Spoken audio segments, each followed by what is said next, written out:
Australia.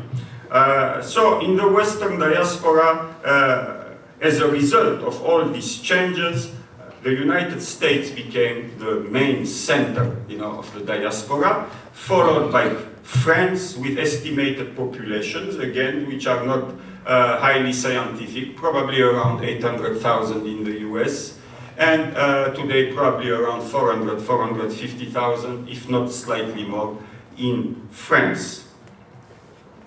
This having been said, some of the communities in the Middle East, which used to be the centers of Armenian political parties, cultural life, newspapers, schools, and so on, have melted down to a point that was difficult to envision in 1975. Okay. In the article I have some data after consulting with some local people actually, but I have updated them a little bit impressionistically, I must say, and today it can be said with quasi-absolute certainty that the Lebanese Armenian community does not exceed 70,000 individuals, and the Iranian Armenian community, which is more difficult to estimate, is probably in the same range of population. Beyond these figures, however, there is another problem, which is that as the people who live tended to be, at first at least, the better educated one, the wealthier ones, and as a result of that, today it can also be stated that we don't have merely a demographic situation, that is, we have smaller communities and this and that. We also have poorer communities, both culturally and financially.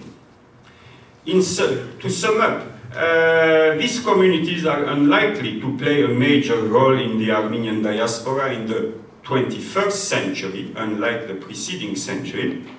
They will essentially provide the teachers and staff of Armenian diaspora schools and organizations.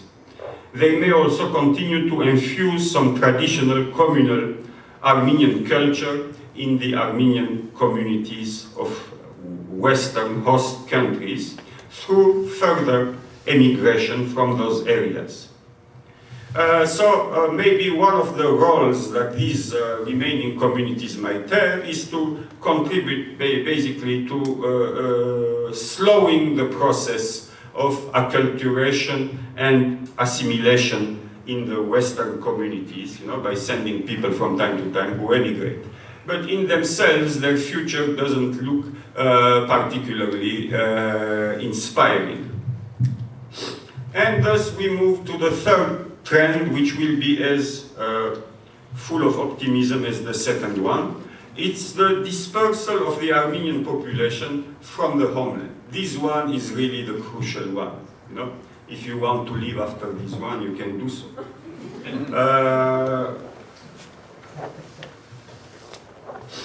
The major changes during the 1990s, the major change during the 1990s has been the drastic reversal of the trend towards relative concentration of the Armenian population in the homeland.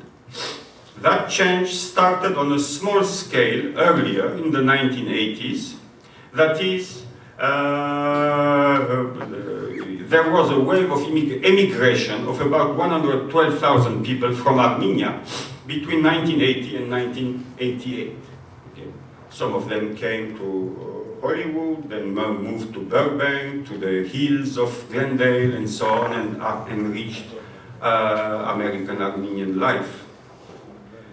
In 1989, when the last Soviet census was taken, the Armenian population residing in Soviet Armenia amounted to 3,081,920 individuals, out of a total population in the Republic of Armenia of 3,304,353 individuals.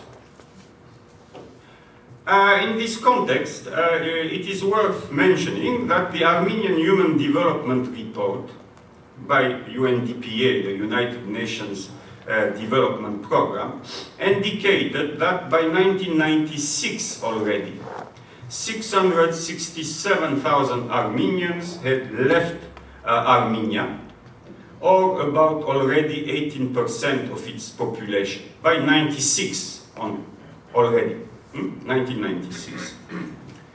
What was striking in the study was the high educational level of the migrants. Half of them held university or professional degrees. Okay.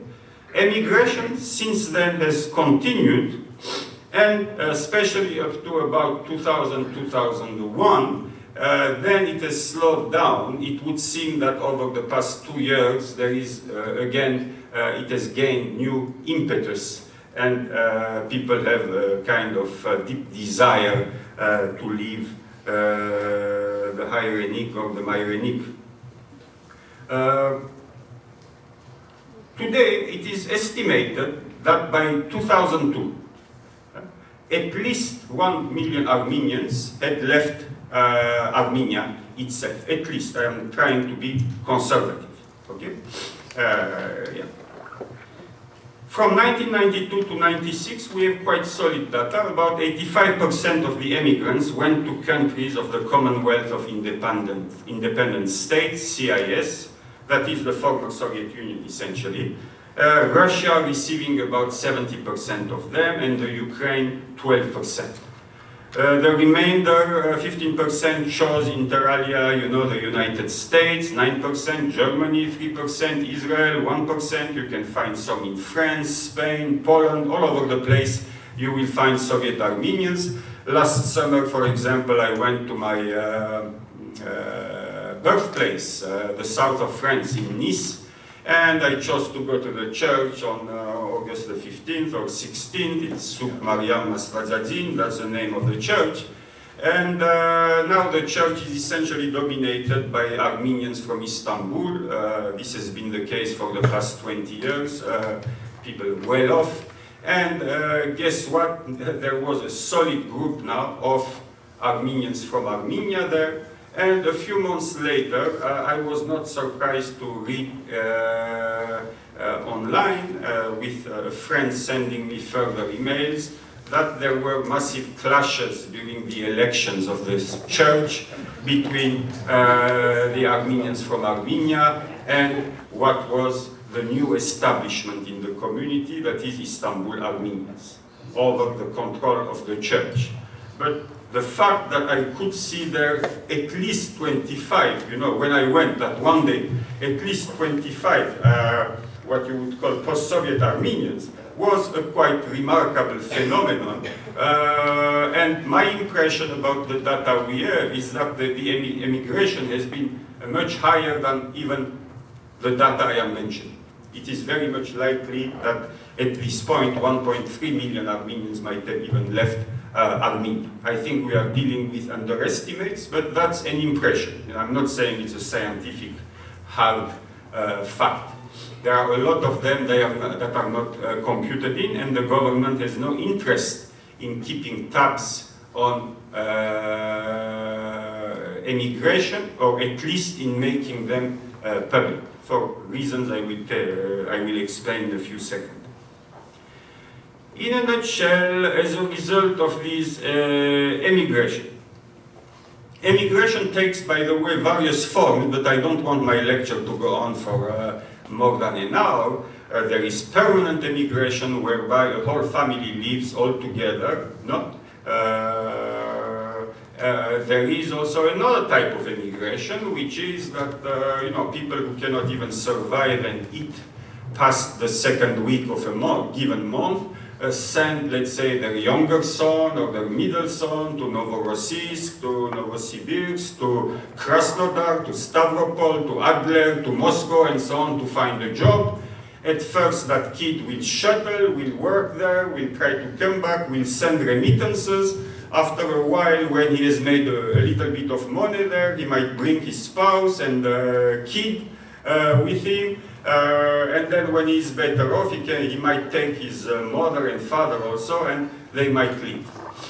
So the phenomenon are diverse, and we don't have time to go into the details of various types of emigration, shuttling trade, human trafficking, and